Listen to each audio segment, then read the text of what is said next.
Student, তোমরা nursing কি তোমরা ডাক্তার? হ্যাঁ, তাহলে এখন শিক্ষকদের সাথে কি হয়, জবির স্টুডেন্টদের সাথে সেখানে তোমরা মনে করছো রাতের বেলা রাস্তা বন্ধ করে রাখবা, দিনের বেলা রাস্তা বন্ধ করে রাখবা। ভাই দেখেন, এগুলা বিরক্তিকর একটা পর্যায়ে চলে গেছে, বিরক্তিকর।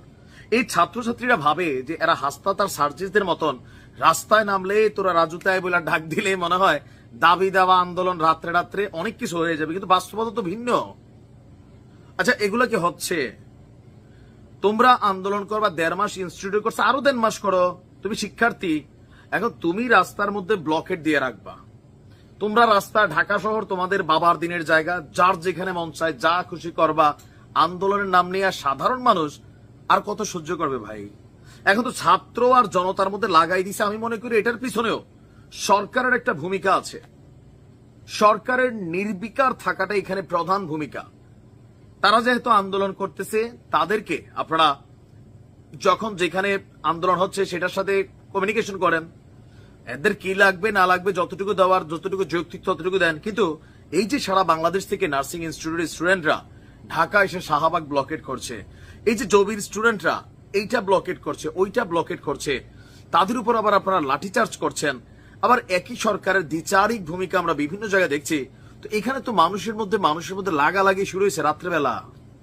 একজন বাবা তার সন্তানের দম বাঁচানোর জন্য, জীবন বাঁচানোর জন্য নার্সিং স্টুডেন্টদেরকে রিকোয়েস্ট করতেছিল যে আপনারা ছেড়ে দিন, আমার বাচ্চাটা 7 মাসের, মইরা যাবে। কিন্তু স্টুডেন্টরা বলতেছে ভাই আমাদের কিছু করার নাই। কেন? মানে রাজপথে মানুষ মরে যাবে, উপদেষ্টারা বাড়িতে আরামে ঘুমাবে। অথর্ব কয়েকজন উপদেষ্টা আছেন যারা এই সেক্টরগুলো সামলাচ্ছেন। যদি না পারেন ছেড়ে দেন, আন্দোলন দাবি দেওয়া হবে, এটা নিয়ম। কিন্তু সেইটাকে আপনি ট্যাকেল করার কৌশল প্রতিষ্ঠানগুলোর, ইনস্টিটিউটগুলোর থাকতে হবে, মন্ত্রণালয়গুলোর থাকতে হবে। নয়তো আমজনতা বনাম শিক্ষার্থী যদি লাগাই দেন, এইটার রেজাল্ট কোন দিকে যাবে বুঝতে পারতেছেন? যদি এই সংঘর্ষ রাত্রেবেলা আমরা দেখছি ঘটার দিকে গেছিল, এরকম সংঘর্ষে নিষিদ্ধ ঘোষিত সংগঠনও আইসা কত নিষিদ্ধ কাজ করে চলে যেতে পারে। এরপর আপনারা বলবেন যেটা নিষিদ্ধ ঘোষিত সংগঠনের কাজ, শিক্ষার্থীদের উপর প্রাণের হামলা।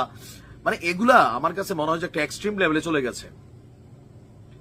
আন্দোলনের জন্য নির্দিষ্ট কয়েকটা জায়গা করে দিতে হবে, মূল সড়ক, মূল রাজপথ, এগুলা বন্ধ করা যাবে না। এখন কেমনে করবে? উপদেষ্টা আসিফ যখন গাড়ি নিয়ে বের হয়, পুলিশ তার রাস্তা ক্লিয়ার করে দেয়। বাবা মাহফুজ যখন যান, মাস্টার মাইন্ড, তখন রাস্তা ক্লিয়ার থাকে। ডক্টর ইউনুস যখন যান, ওই পুরা মাইল টু মাইল ক্লিয়ার থাকে। এই উপদেষ্টারা যখন ঘুরে তখন তো রাস্তার জ্যাম আর দেখে না। আমজনতা যে এখানে মারা খাচ্ছে, একে অন্যের উপর ঝাঁপাই পড়তেছে রাস্তা ব্লকেটের কারণে। দেখেন, আন্দোলন যৌক্তিক প্রত্যেকের, আমি বলি প্রত্যেকের আন্দোলন যৌক্তিক। যে কোনো নাগরিক তার আন্দোলন করবে, লড়াই করবে তার অধিকারের জন্য। কিন্তু জনগণকে ভোগান্তিতে ফেলে কেন? ওই যে পোলাপাইন বুঝা গেছে রাজপথে না নামলে কাজ হয় না। রাজপথে নামে আওয়ামী লীগের পতন ঘটাইছে। সো ঘুরে ফিরে সবাই মনে করে শাহবাগ, যমুনা, কিন্তু এগুলো তো কাজ হবে না। এখনো বোঝে না, কারণ এরা নিজেদেরকে হাসনাত সার্জি সুমাইদাদের মানে সমতুল্য ভাইবা বসছে। আরে তোমরা গরিব, তোমরা কি কার সাথে কি তুলনা করো? তোমরা লিডার, ওরা লিডার। ওরা রাজপথে নামলে হবে, এটা স্বাভাবিক। একজন লিডার আসলে মানুষ বরণ করবে, আর প্রশাসন ভয় পাবে। কারণ কখনোই রাজু ভাস্কর্যে আয় বলে ডাক দেয়, পরে তো ভাই ঘটনা অন্যদিকে চলে যাবে।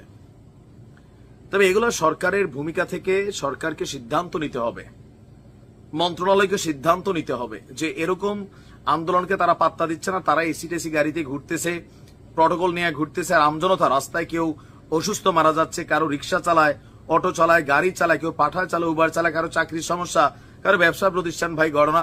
এগুলো কত মানুষের সহ্য একটা লিমিটেশন আছে তো নাকি? মানুষ তো বলে, দেখেন না কি বলে, এখন বললো তো কইবেন, আবার ফেসবুকে বললে ঝামেলা।